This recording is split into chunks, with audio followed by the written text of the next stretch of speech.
Hello, everyone. That beautiful piece of music is by a Vermont composer and Vermont musicians, which is very important to Val. The tune is Ravenscroft. The composer is Aaron Marcus. The band is Frost and Fire. Love that name. The musicians are Aaron Marcus, Hollis Easter, Peter McFarlane, and Vivica Fox.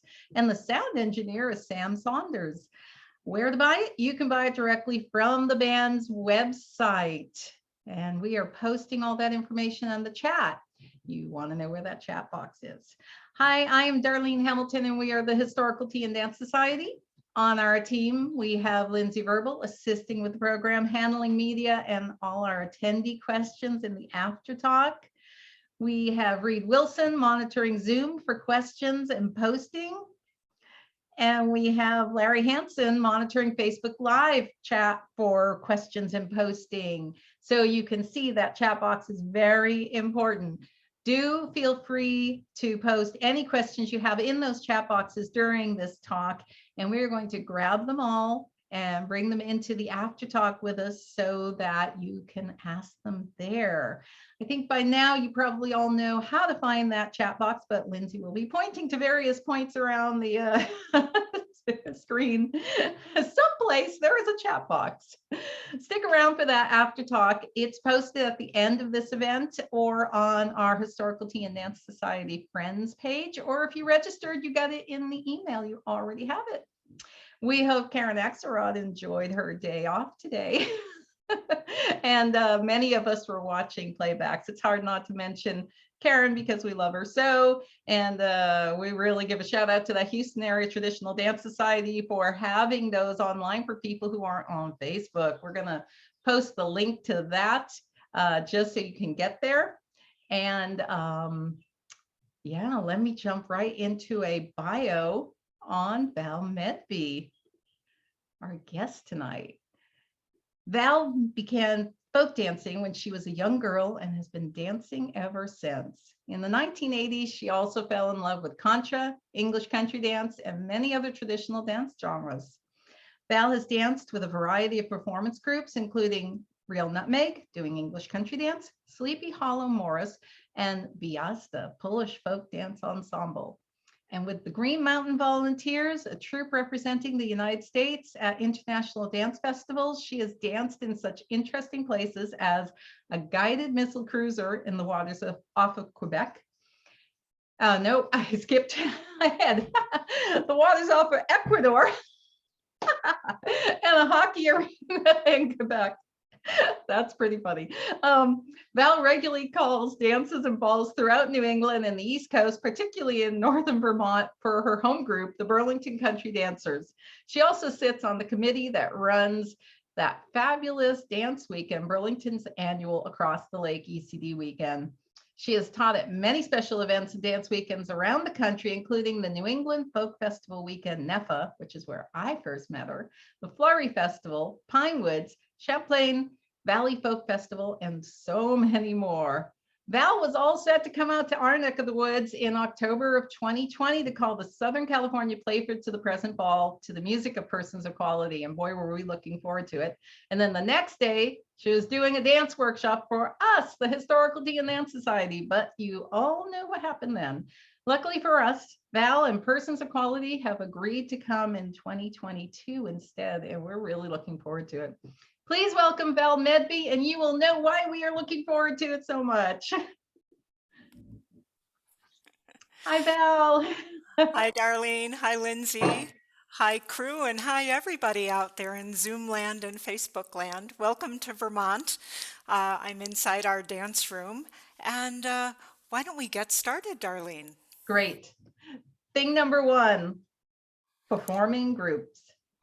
So, this is recognizing and appreciating the value of performing groups. And all of my things will be recognizing and valuing something, or what did I learn from these things. So performing groups, before I get into that, I'll give you a little background about how I got into dancing. It all started when I was a young girl, and I was enrolled in a children's program sponsored by the Falcons of America, the Polish Falcons of America. It was a fraternal organization, and for the kids, they trained you in track, gymnastics, and folk dance. And of course, track and gymnastics, that wasn't so much my thing, even though I had to compete. It was the dance and the costumes that really appealed to me. So from there, come college, high school, I did Greek dancing at Basil's Restaurant in New Haven. Because I was living in Connecticut at the time, I grew up in Seymour, which is kind of equidistant from New Haven and Waterbury, two bigger cities. And then I went to school at UConn, where I did a class in folk dancing with Miss Van. I don't know if Sharon McKinley would know her. And enrolled in the Ballroom Dance Club. I also did some club level squares through a club in Simsbury, Connecticut. And then everything else fell by the wayside because I discovered contra dancing. My first contra dance was in 1979 in December. It was a Jim Gregory dance in West Hartford, Connecticut. From there was no looking back. I would go to Jim's dances. I would go to Ralph Sweet's dances in Hartford and also at his Powder Mill Barn in Hazardville near Enfield, Connecticut. Then I started going a little farther away to contra dance because, you know, I had to see what it was like there, and I was hearing all these things about Cami Kaner's Northfield contra dance and his Amherst Monday night dances, so of course I went there. My family felt that I had joined a cult because I became so obsessed with this new hobby. So I was a dyed-in-the-wool contra dancer. And then actually it was at Cami Kaner's Monday night contra dance where I discovered English country dancing. Cami during the break would sometimes do an English country dance to try to drum up some interest among the contra dancers. I'm afraid it didn't work for me, Cami. But I appreciate being exposed to it. It was just that contra dance was my thing, and I just didn't get what English dancing held for anybody. But then I was invited by someone I had a crush on to join his performing group, which was Real Nutmeg. And even though I wasn't keen on English dancing, I was keen on him. So I did join, and it's called Real Nutmeg, and they were based in Hartford, Connecticut. We have some vintage video clips. The first one is Real Nutmeg doing a dance that was choreographed by Jim Gregory, the then artistic director. It's called Webster's Waltz Contra, and you'll recognize the music as the tune that was used for Pat Shaw's Waterfall Waltz. In this dance, it's a three-couple set dance, and I'm in the pink gown dancing with Jim Michkowski. You can see the other dancers' names in the chat.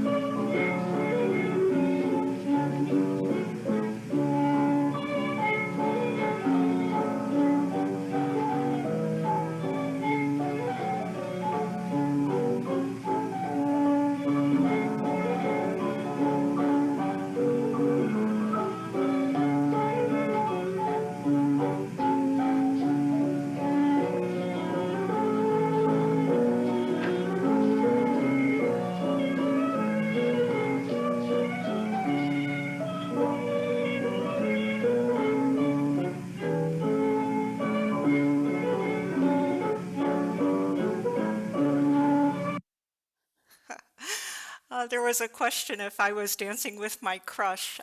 No, not that crush that asked me to join the group, but you know, I cycled through crushes in Real Nutmeg, so that was kind of fun. I left the group when I moved to Vermont in late 1989, and by that time, Helen Davenport, or very shortly after, Helen Davenport and Martha Griffin um, were directing the group, and Real Nutmeg, spurred on by Martha Griffin, came up with some really wonderful choreographies. Some of them came about because there was a drop in membership, so they were trying to figure out how do we do performances with so many couples rather than, a large number of people. So this next video clip shows Real Nutmeg doing their version of Step Stately for 4 couples. It's normally done with 3 couples, and this was filmed at Nomad, a festival in Connecticut in 2000.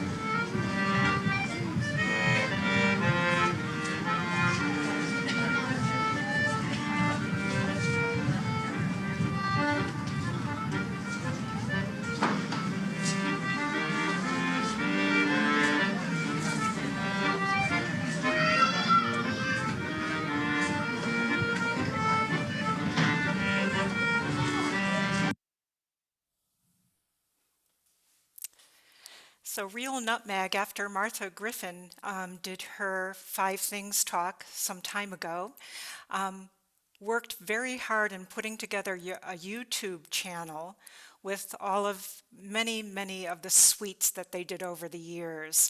So all you have to do is Google Real Nutmeg Dance YouTube and it will come up. And it's also in the chat. We have the link. My next performing group was Gwiazda, which means star in Polish. This was a group that met at the Polish National Home in Hartford, and we have a photo. This was a performance at Central Connecticut State College. I'm on the left side, and I believe my partner is Ron Lemkuhl. You'll hear a little bit more about Gwiazda later. I also danced recreationally with an international folk dance group called Always on Sunday that met in West Hartford. And Lynn Levine, who was the co-director, directed a small group of people drawn from the Always on Sunday recreational dancers to perform at an Israeli dance festival at the Jewish Community Center in West Hartford. And Premjit Talwar was one of the dancers, but he was also the choreographer of this magnificent, very energetic suite. You'll see just one dance in the suite. Premjit was a member of Mandala, which is the Boston-based kind of semi-professional folk dance group. And some of you may remember Jacqueline Schwab mentioning that she was a member, and she was a member at the same time as Premjit was. So here we go. Here's a little video. As you're watching it, there's a point in the dancing where there is a couple that leads a spiral, and that couple is Premjit and me. Thanks, Lindsay.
So it was a really exciting suite of dances, and I enjoyed that immensely.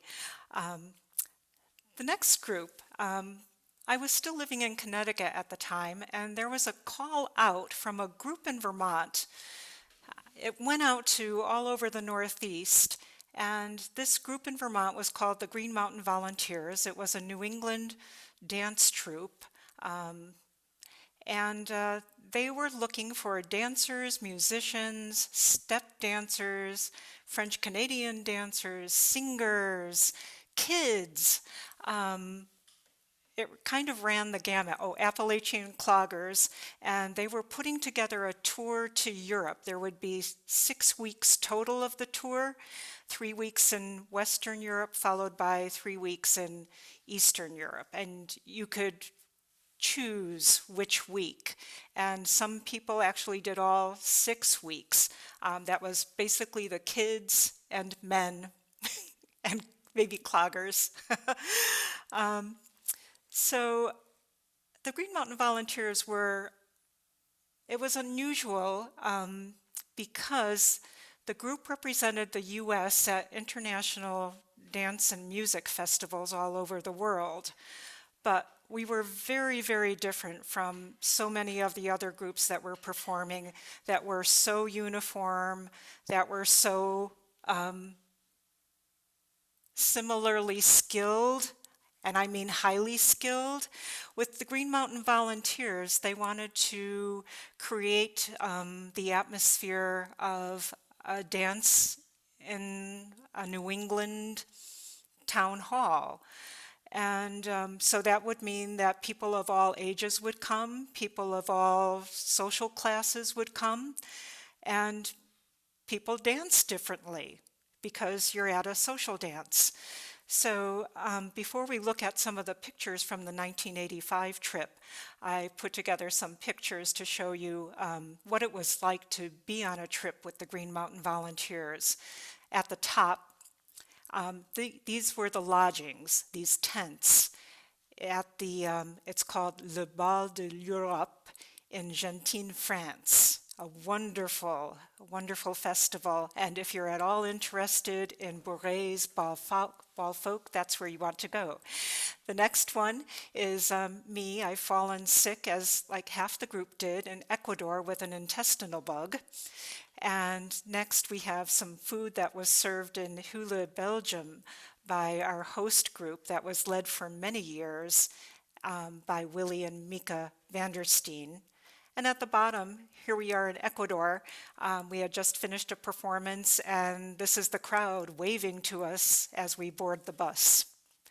So our next collage is from the 1985 European trip. The top photos show the quilt that was pieced by Joanne Chapp and Ann Pierce using scraps of fabric from people's costumes. And each person got to sign their name on their scrap of fabric, and it was embroidered. On the left, you can see the No Hanky Panky sign, the international symbol for No Hanky Panky. And then on the right, we have Don Lubin's square. Don had this shtick where he would start every performance at the edge of the stage pretending to fish, and then the dancers would come out onto the stage and surround him, and he would be drawn into the dance. Bottom left, we see some of the Connecticut contingent for the Eastern European tour. From left to right, it's me, Ron Lemkuhl, Roselle Schultz McDonald, and Newton McMichael, who is a fabulous dancer and Appalachian clogger. And very last is an outdoor performance in what I think is Vienna. The next collage shows more pictures from that 1985 trip, and I chose them just because I think they're so atmospheric. I especially love the one in the lower left because it reminds me of a Manet painting. On this trip, you had to catch your Z's anywhere you could because it was very busy and exhausting. Our next collage shows some scenes from Ecuador. So if we go clockwise from top left, we have a normal traffic situation. Then we have Panama hats being made. They're called Montecristi Fino. There I am at a volcano. There's the group straddling the equator. Diane Layden, one of our members, looking to buy a panpipe from a vendor. And last but not least, there's that U.S. guided missile cruiser off the waters of Ecuador that we were invited to dance on board. And so it was quite the experience. We were given a tour, we were fed, and we got to dance on this amazing ship, which the officers told us, you know, it is your ship. These are your tax dollars.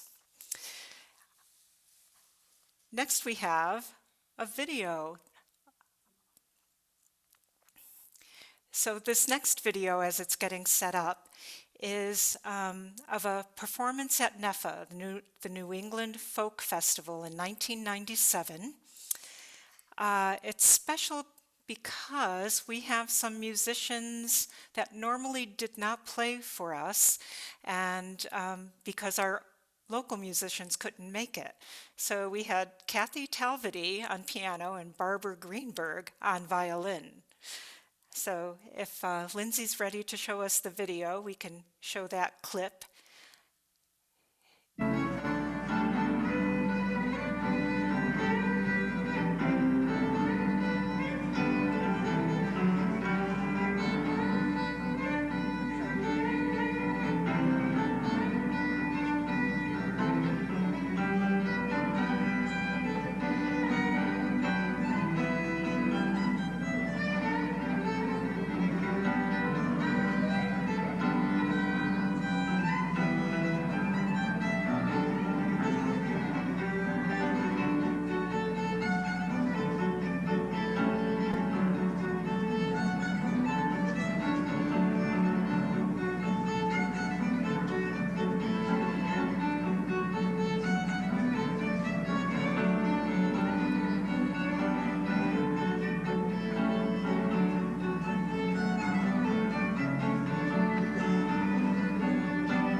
So the founders of the Green Mountain Volunteers were Ben Bergstein and April Werner. Ben was also the choreographer, and he came up with some fabulous choreographies using both traditional chestnut dances, some contemporary dances, some of his own dances. And in 2018, Ben and April thought it would be kind of neat for GMV, Green Mountain Volunteer members from all different eras, to get together for our 40th anniversary reunion. This next video is a clip of the opening medley. I'm leading with Ben Bergstein.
So what I loved about that reunion is that there were some parent and child combinations, and there were actually three generations of Ben's family. So it was Ben, his daughter Laura, and Laura's daughter Michaela that were at that performance.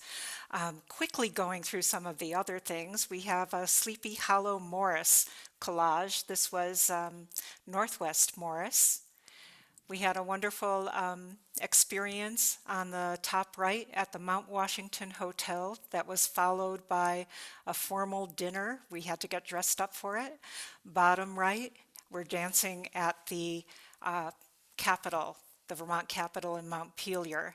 And it may have been on All Species Day, which is an annual celebration the first Sunday in May. There's something in the chat about that. Something else I've done is put together small ECD demo groups for local events like JASNA meetings, Jane Austen Society of North America, or other Austen events. And here we have a collage of photographs from a special Jane Austen dinner that was done at the beautiful Shelburne Farms in Shelburne, Vermont.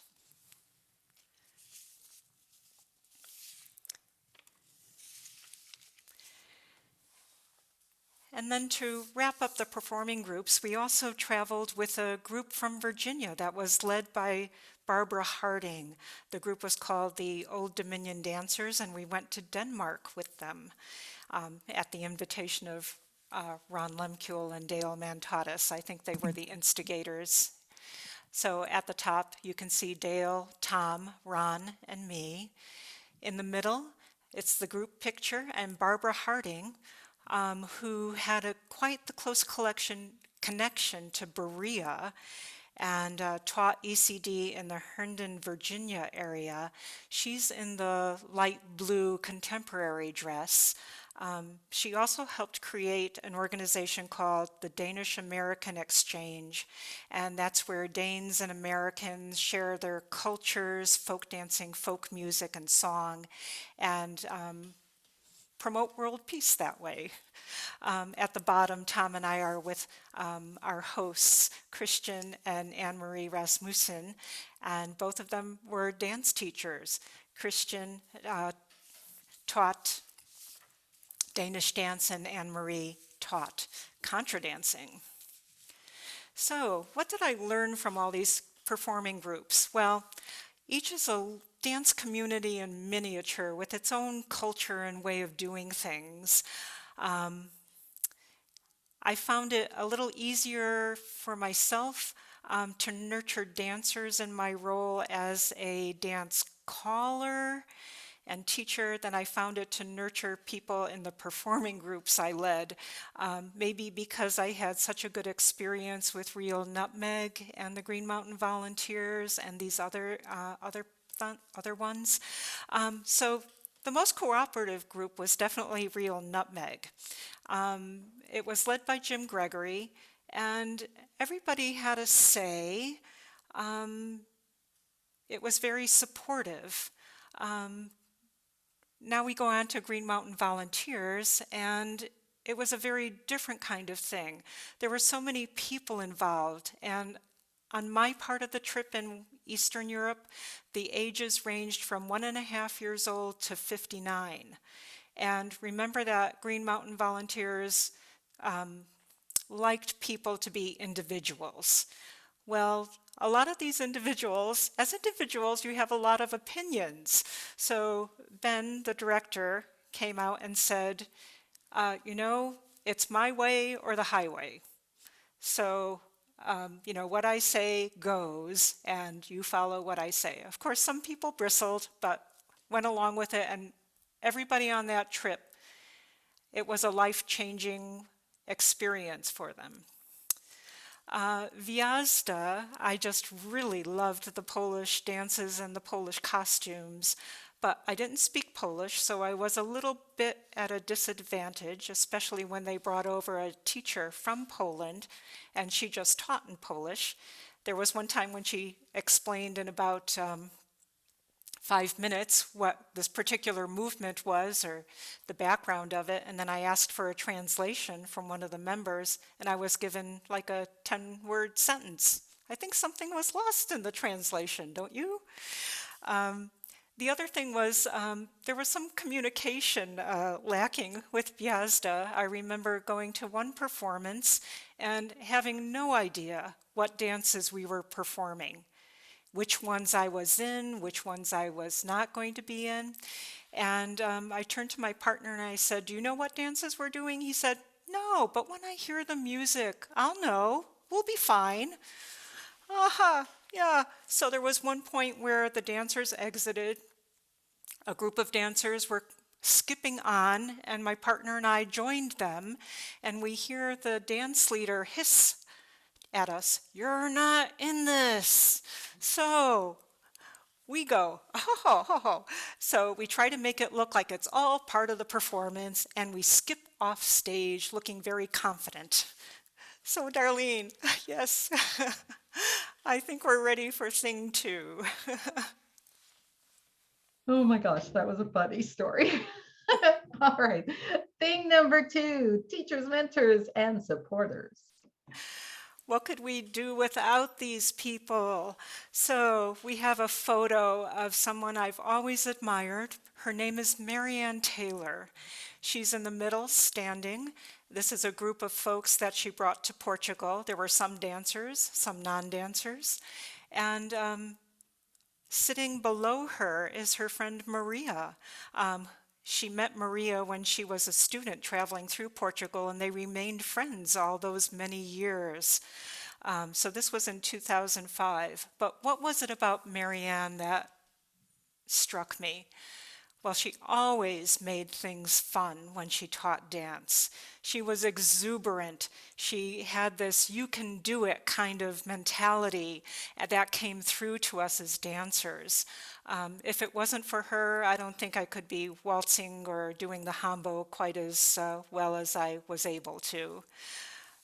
My next this next person is Lynn Levine, and she was the co-director of the folk dance group Always on Sunday in West Hartford, Connecticut. Now, Lynn was an active mentor to me. She really wanted me to succeed as a teacher. She and her husband, Cy, here they are in our dance room, and Lynn came up several times a year with Cy. They were teaching at an elder hostel in Craftsbury, but they would always come by to see us, and Lynn would always have some dances to teach me. We would review them. She would make sure I knew them. She would give me the instructions. And she also made me 3 VHS videos that showed her teaching dances. So I was able to watch those and then learn from those and kind of absorb how she would break down the dances. And that was beyond helpful. Pinewoods 2005 was my very first callers/leaders workshop, and that was with Bruce Hamilton in a very supportive atmosphere. And I thank Bruce for all he did and all that I learned from him. My next person, I don't know how he does it because he's helping everyone. His name is David Millstone, and he's helped me with this presentation, with some of the media, and just being there whenever I have a question, always at the ready to help. Other things, other people that have helped are people who book events and their dance series, and some of them have taken a chance on me, and I thank them for that. I had some last minute gigs as a substitute caller, and that was really great to be able to do those gigs at the Adirondack Dance Weekend and the Stratford Ball. My local and my from away dance friends have been very willing guinea pigs, coming to the house here and helping me work out some dances that I'm going to call somewhere. And they also give me reports from the front, meaning that they'll share dances that they especially liked when they went to an event, or they'll share a teacher's methods of teaching that struck them. And last but not least, there's this guy. Here's a picture. His name is Tom Medve. He's my husband, and he's my #1 supporter and, as I say, tech expert. Here he is in our dance room. Last month, was it, Tom?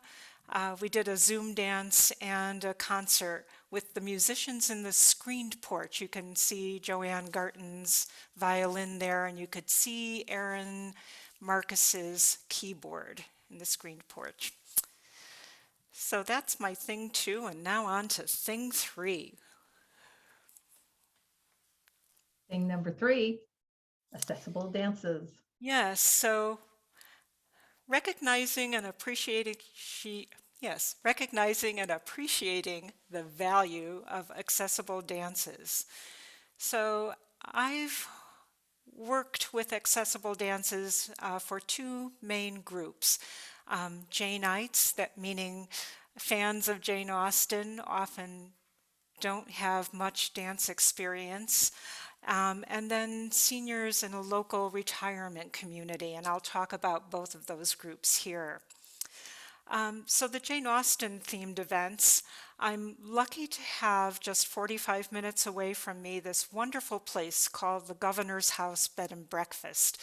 It's run by a Janeite enthusiast and scholar named Suzanne Bowden, and she puts on Austen-themed weekends, usually 6 a year. I think this year, to make up for last year's pandemic year, she's got even more happening.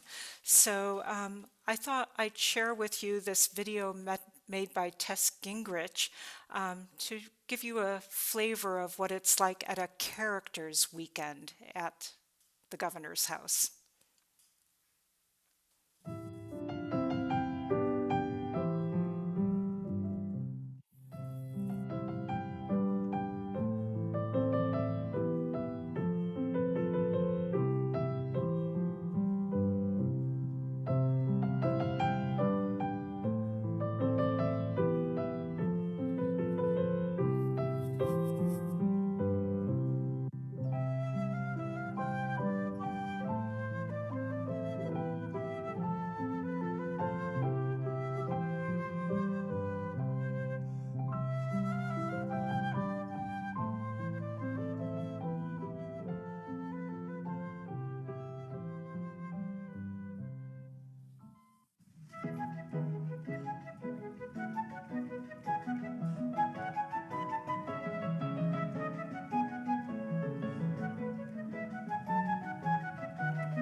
So that gives you a little taste of what it's like.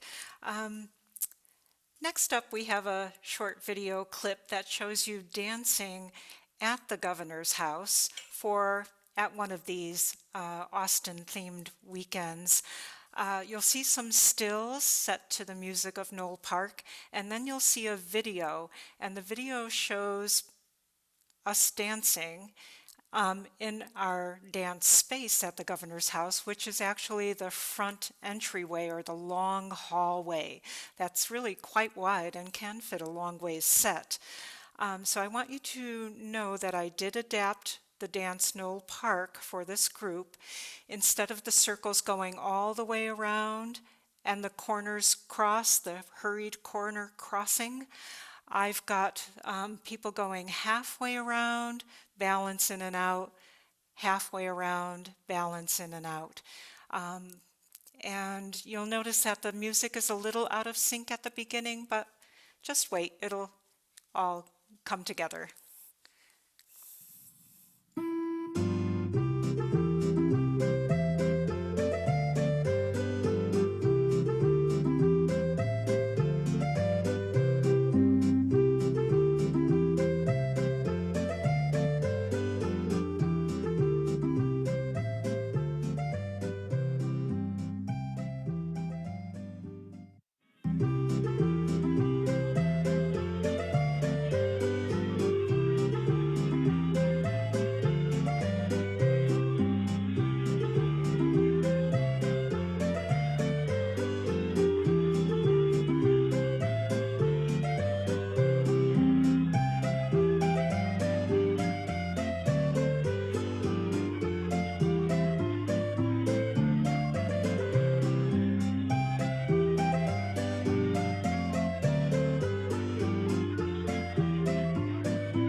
I've also created dances for these kinds of audiences, and one that I created was written for Suzanne Bowden, the owner and operator of the Governor's House. It's called Hyde Park Assembly for the town it's located in.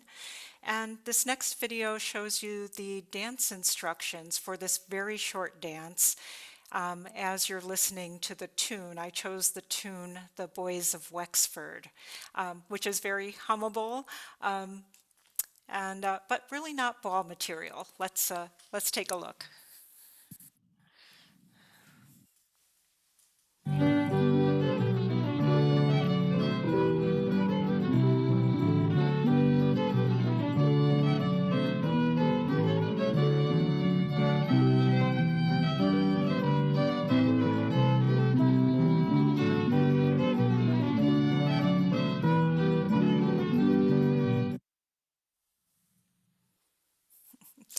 So the other group where I use adapted or accessible dances is the Wake Robin Retirement Community in Shelburne, Vermont. We have a picture of the group from 2006, about the time that the classes started. My co-teacher is Judy Chaves, and she's in the black at the back. The gentleman next to her is Beal Hyde, who was the instigator extraordinaire for bringing English country dance classes to Wake Robin and getting Judy and me there to teach. He also, along with his late wife Peggy, brought English country dancing here to Burlington, Vermont back in the late 60s, early 70s. And I'm at the very far right in the bright blue. So most of the dances are very easy for this retirement group. They're mostly in their 80s. We learned that, we really can't do a set and turn single. People get a little too dizzy, so we've turned it into set twice.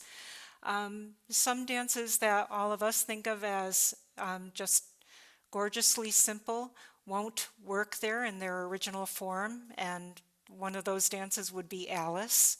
People tend to get a little too dizzy with that. But our dancers at Wake Robin do enjoy a challenge, and we have taught them John Tallis's canon. That was Judy's idea, and I went along with it, and boy, it was a hit. It took a long time, over the course of several weeks, to teach it in little bits and pieces. And we've also taught them the 5-couple dance by Wendy Crouch called Winter Solstice. We'll see a short video clip. As you're watching it, remember that these dancers hadn't done Winter Solstice in quite a while, but they said, let's do it. We have just enough couples. So we went over it, and I did slow down the music quite a bit because they needed the time to process what I was prompting. You'll also notice that it's been adapted. At the beginning, whoever is not haying is standing still. In the normal dance, the non-haying people do a siding, set, and turn single.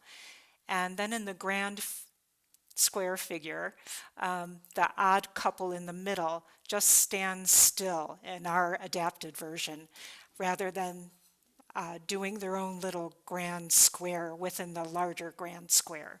So here we go with the video. Winter Solstice by the Wake Robin Dancers.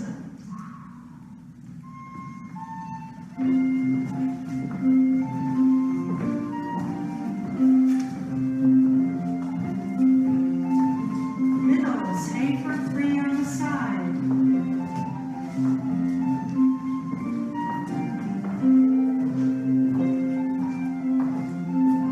Sides face grand square.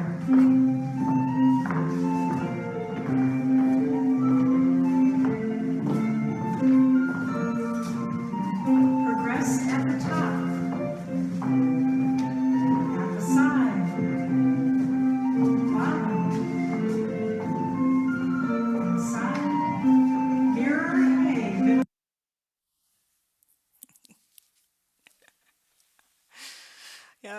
hand to the dancers.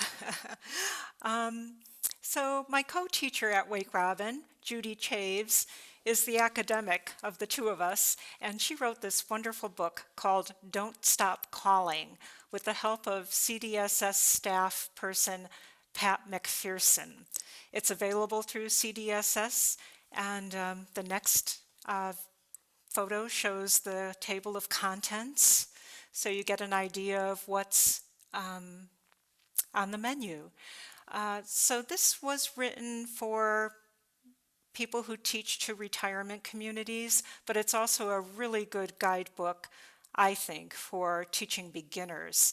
And there are 32 dances in that book, set dances, circle dances, and lots of long ways. So they have the adaptations for this population, and also in a shaded box there are the original instructions. So what have I learned by making dances accessible to special groups? Well, one thing for sure is that there's no shame in doing this. I think, why not? Why not?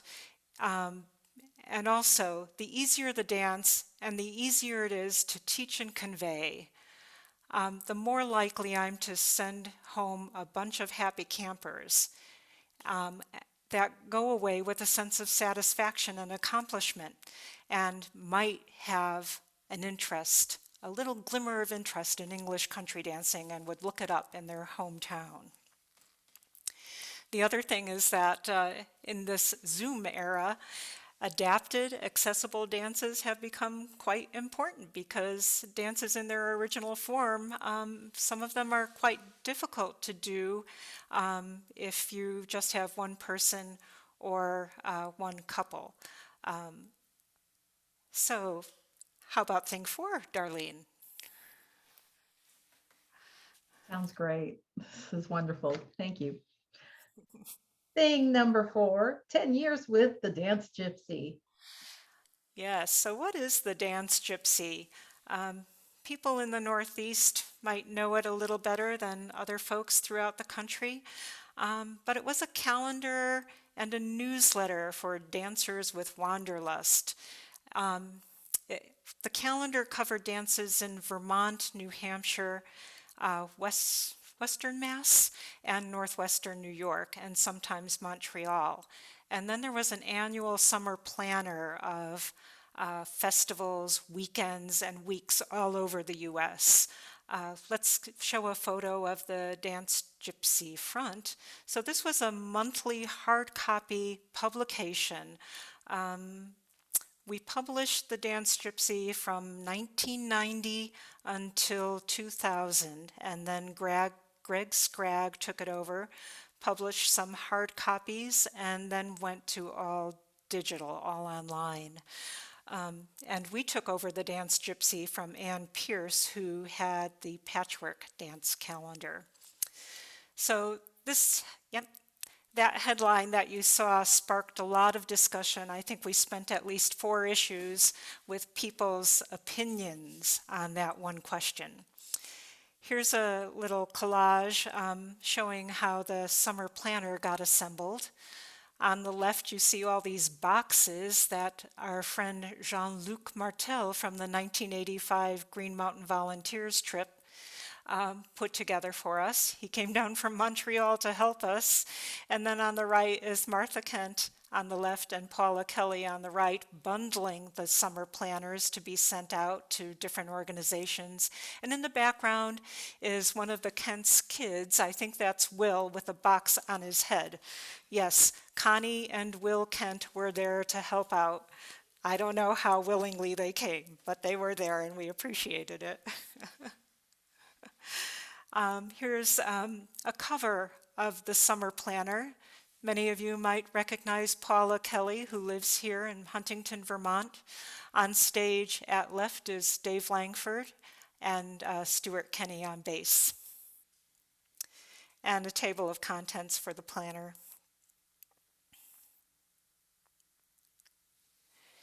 It was quite the project So the hard copies of the issues are now housed in two places.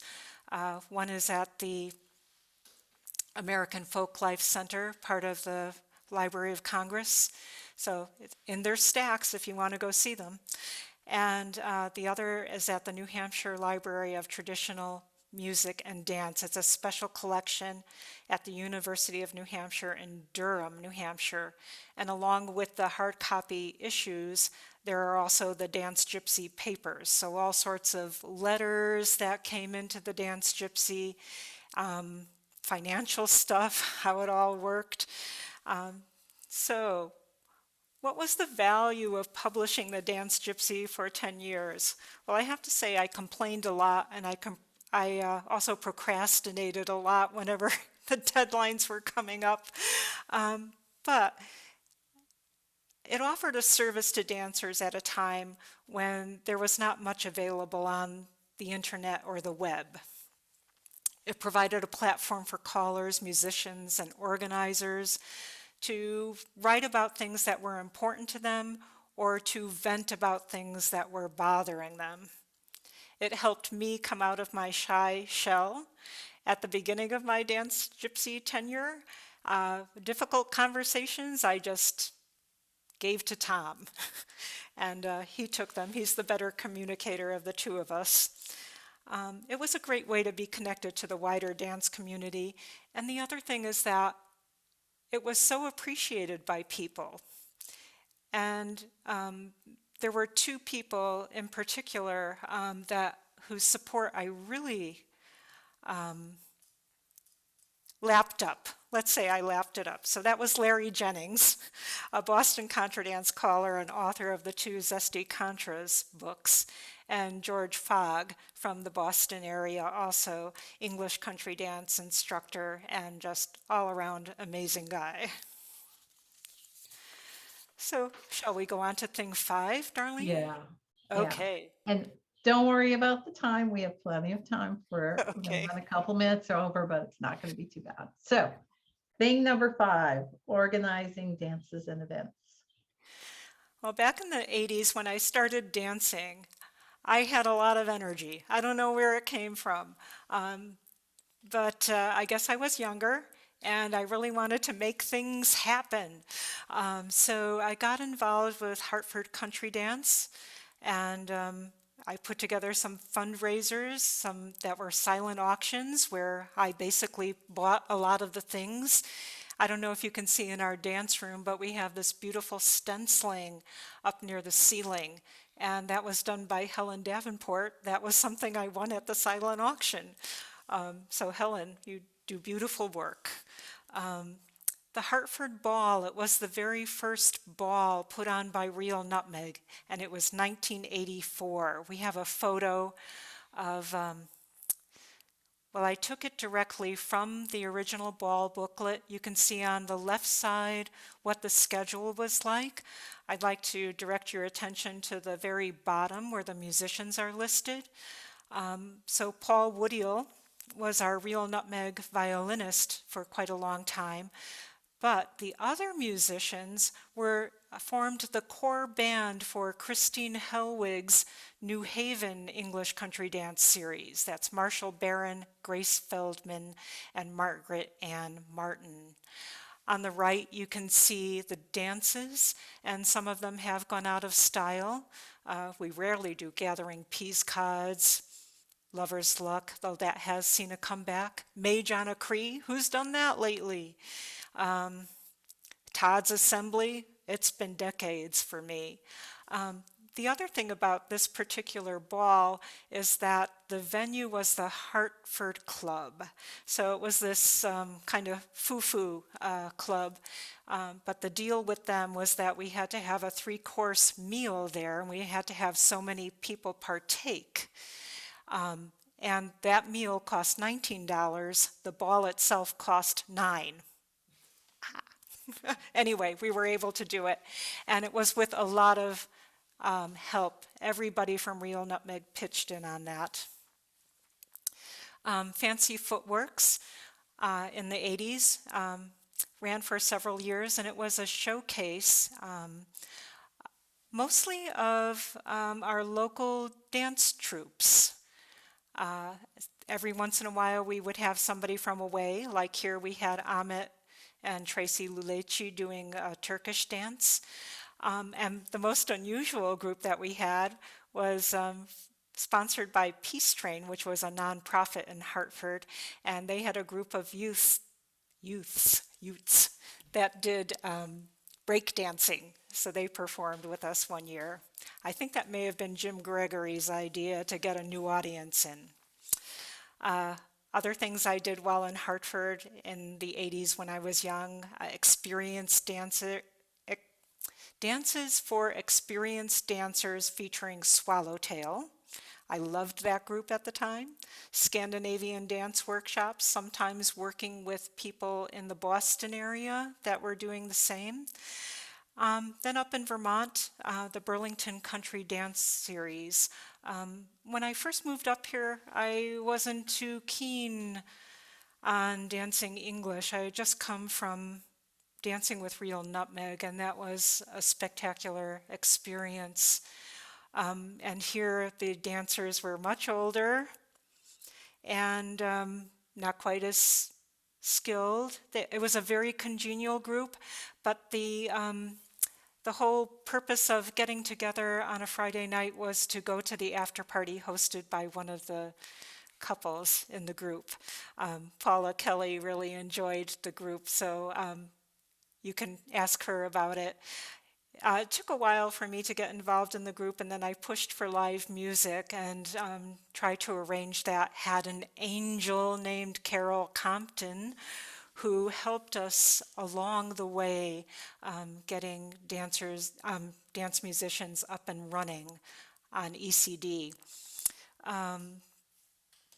Jane Austen event with Beverly Francis in 2006.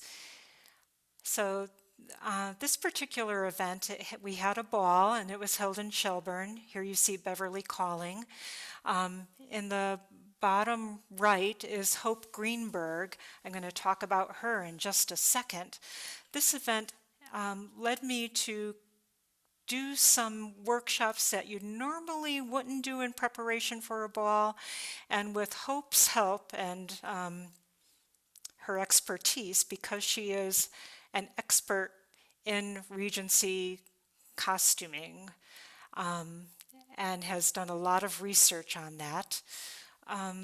We had a series of weekly workshops where people would bring in their portable sewing machines and they would be making their gowns, and Hope would be there for one-on-one help and giving them advice. The other thing that we had was a very accessible to beginners series of dance workshops where we ended the evening by watching an episode of the BBC's Pride and Prejudice. That was pretty fun. We've also done some English-Scottish dances. I've done those with Martha Kent. She would be teaching Scottish and I would teach English. And I'm happy to say that Martha and Don's daughter Connie has taken that on, and so she puts on these English-Scottish parties, and Adina Gordon is the English caller while Connie calls the Scottish in a lovely little hall in Burlington at the German Club. So going on to something else, I arranged for a tour in 2013. We called it the BVD tour. It was 2 weeks. It was exhausting, it was exhilarating, it was educational for the three of us. From the left we have Barb Sepler, who was our pianist, then me as a caller, and Barb's husband Dan Sepler as a caller. So BVD. And next is our tour schedule. I don't know what I was thinking. Why didn't I start with just like a weekend? No, let's do 2 weeks and let's fill every date up. Actually, on the left you can see that Saturday, that July 20th says TBA. Well, that got filled up by a Champlain Valley Folk Festival gig. So we had very little time off, but it was a great experience for us, and I have to thank the organizers because it was summertime and a lot of them were on vacation. So they had to work extra hard to drum up interest, to get the hall and everything like that. And the thing that I'm most proud of is an annual dance weekend here that's been happening since 2003. It's called Across the Lake. I was the committee chair until, I think my last one was 2016. Wendy Gilchrist is now the committee chair and she's doing a fine job. Here we have some collages, some folks that are dancing at the Saturday evening gala. Notice that I don't say it's a ball. We don't expect people to know the dances in advance. They should be able to come to the gala and do the dances. The dances are called, not throughout, but for several times through. And for those that are that want a little bit more polish, let's say, there is a Saturday afternoon review session that goes at the same time as a challenging session for experienced dancers. Our next collage shows some other scenes. In the upper left, that's Judy Chaves, my co-teacher at Wake Robin, the retirement community. Upper right, Lydia Ivins and Nadina Gordon looking over the goods at the bountiful boutique that we have in the massive front lobby of our hall.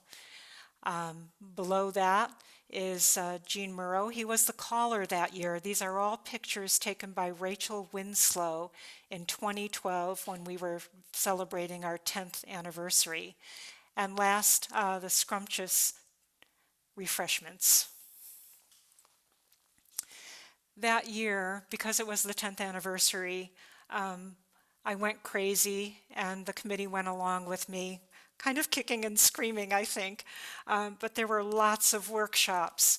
So we had a callers workshop with Gene Murrow, which you see in the upper left, Sacred Harp Sing with Pete Sutherland, which we continued for quite a few years.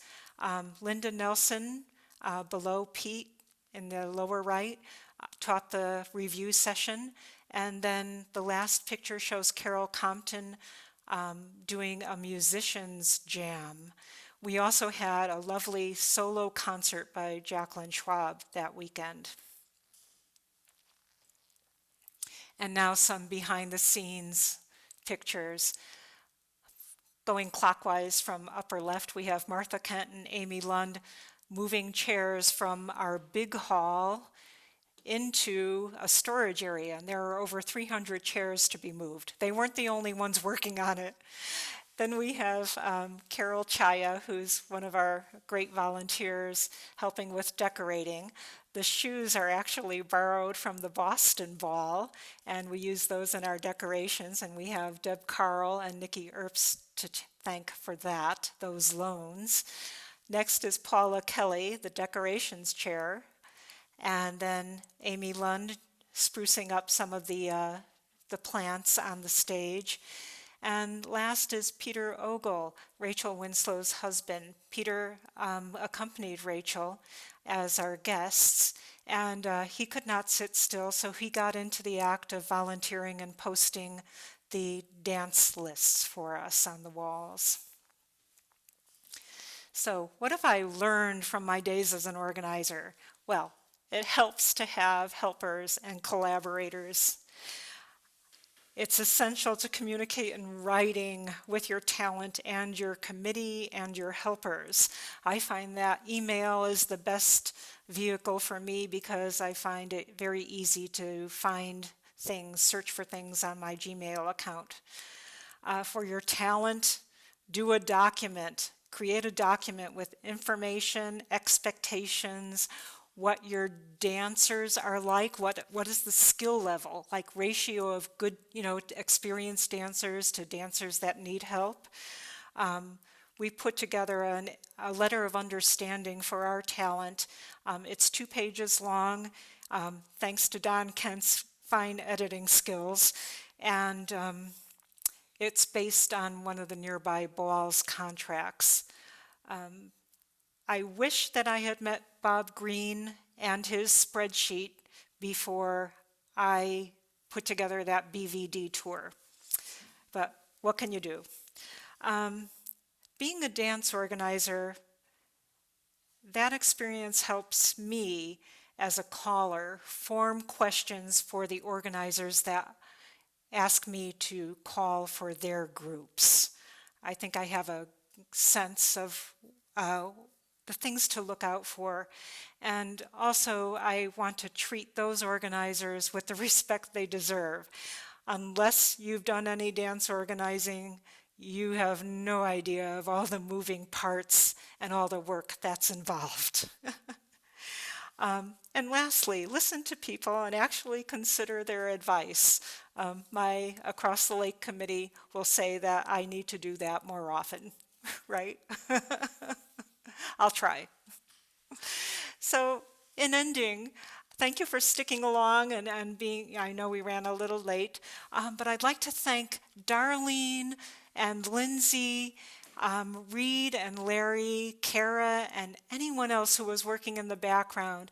I can't tell you how much work they put into this program and how much at ease they put me in all the tech rehearsals that led up to this. So thank you from my heart to them. I'd like to thank David Millstone, Jim Gregory, and Tom Medve for their help, everyone watching for coming out, all the callers, the musicians, the organizers, or overnight hosts, dancers, and Zoom dance teachers, Kathy Hollister, that's you, who generously helped me. And a special thanks to my family in Maine.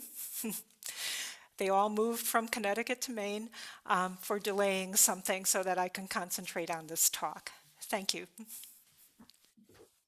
Oh, wow. That was amazing. I can't believe that they postponed the move. Oh, that was very kind of them. So Yeah. definitely shout out to that family of yours.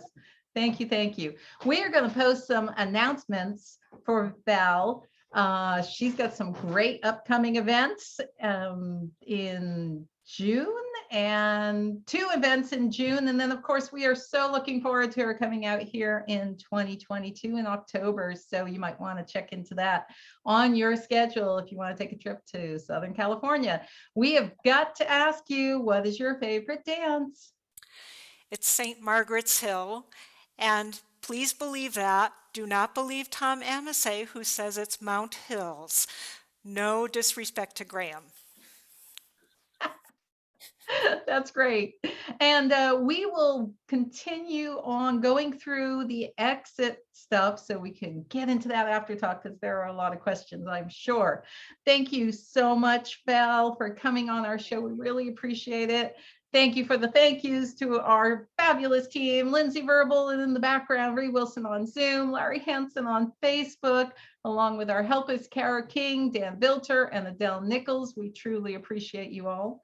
You can watch all our Past 5 Things chats on our website. The link is there. You have to go to the special page. So we're posting that in the chat, and you can also see them on Facebook and on YouTube. Our after talks are not publicly available. However, we know it's too late for some of you, so you can request a link by sending us an email, and we're posting the email address.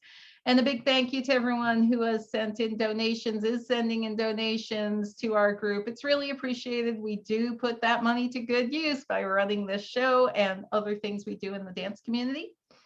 We have a Dropbox folder, and if you were not able to save the chat, and also if you want a special, just isolated list of upcoming events for Val, go to that Dropbox. It will be up there in a day or so, if not tonight, later. Coming up next week, we have a special behind the scenes at Dance Camp, a community focused web chat. We are going to have a panelist of Bruce Hamilton, Joanna Reiner Wilkinson, Lisa Greenleaf, Mary Devlin, and Brooke Friendly sharing the big picture process of creating the vision for a dance week, and you don't want to miss it. So they are some rock stars there. And we are also, that is the day before Heyday's Dance Camp starts online. And Saturday, our third Saturday, happens to fall during Heyday. So of course we had to take advantage of it and have a third Saturday 5 Things web chat. It's with Alex Cumming. And we are posting the link for that. Registration is open. We will post more details about that talk next week. We are still doing tea times through June on Thursdays at 5 p.m. Pacific.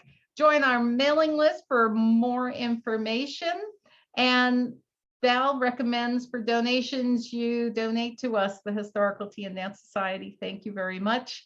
The exit music is the same Vermont composer and Vermont musicians. It's a wonderful tune, just like the first one. We are posting information. The tune is Upper Valley, and I'll just say that the musicians are different. I said they were the same, but they are not. There is a dance. The dance is Upper Valley Waltz, and we're going to post that information, and we will see you all in 2 minutes in the after talk. Thank you, Val. It was fantastic. Bye. Thank you all.